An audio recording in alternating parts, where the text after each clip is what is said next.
நெடுங்காலமாய் காத்திருப்பது இருதயத்தை இளைக்க பண்ணும். விரும்பினது வரும்பொழுது ஜீவ விருட்சம் போல் இருக்கும்.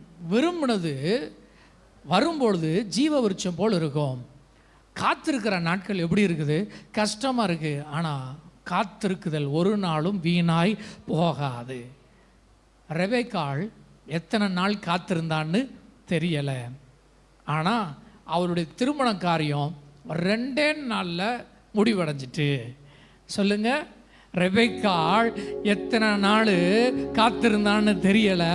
ஆமாம், திருமண வேலை சொல்லுங்க, நம்ம பாஷையில் திருமண கதை 2 நாளில் முடிஞ்சிட்டு.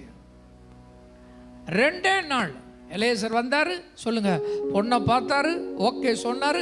அடுத்த நாள் கேட்காங்க, கூட்டு போகவா அப்படின்னா, லாபான பொண்ணுகிட்ட கேட்டுருங்க அப்படின்னா பொண்ணு சொல்லுது, சொல்லுங்க வந்துடுறேன்.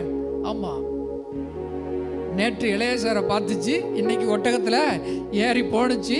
ஆமாம், இறங்குனா சொல்லுங்க ஈசாக்கு எது முடிஞ்சிட்டு, கல்யாணம் முடிஞ்சிட்டு. ஆமாம், சில பேர்லாம் 3 மாதம் 4 மாதம் இழுத்து அடிச்சு. இவர் 2 நாளில் தான் சொல்லுங்க பொண்ணு பார்த்தாங்க, அடுத்த நாள் கல்யாணத்தை முடிச்சாங்க. எத்தனை பேர் விசுவாசிக்கிறீங்க? ரொம்ப நாள் நடக்காதது போல தெரியும், ஆனால் தேவன் செயல்பட்டால் 2 நாளில் முடிஞ்சிடும். ஆமாம், 1 நாளில் முடிஞ்சிடும். சில காரியங்களெல்லாம் ஒரே நாளில், காலையில் ஆரம்பித்து சாயங்காலம் முடிஞ்சிடும். நேற்று ஆரம்பித்து அடுத்த நாள் சாயங்காலம் முடிஞ்சிடும். உங்கள் வாழ்க்கையில் அப்படித்தான் தேவன் தீவிரமாக வேகமாக செயல்படுவார்.